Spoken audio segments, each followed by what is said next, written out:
5-ാം സ്ഥലം, ശിമയോൻ ഈശോയെ സഹായിക്കുന്നു.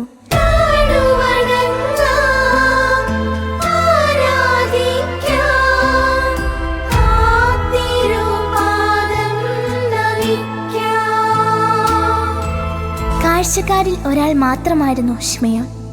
ശത്രുക്കളുടെ നിർബന്ധത്താൽ അദ്ദേഹം ഈശോയുടെ കുരിശിന്റെ ഭാരം ഏറ്റുവാങ്ങുന്നു. ജീവനോടെ ഈശോയെ കുരിശിൽ തറയ്ക്കുകയാണ് ശത്രുക്കളുടെ ആവശ്യം. അങ്ങനെ ശിമയോൻ കാൽവരിയോളം ഈശോയെ അനുഗമിക്കുന്നു. ആ കുരിശു വഴിയിൽ ശിമയോന്റെ ജീവിതം ഈശോ സുവിശേഷത്തിൽ അടയാളപ്പെടുത്തി. ഈശോയെ, എൻ്റെ സഹോദരങ്ങളെയും കൂട്ടുകാരെയും അവരുടെ ആവശ്യങ്ങളിൽ സഹായിച്ചും ആശ്വസിപ്പിച്ചും ഞാൻ അനുഗ്രഹിക്കുന്നു.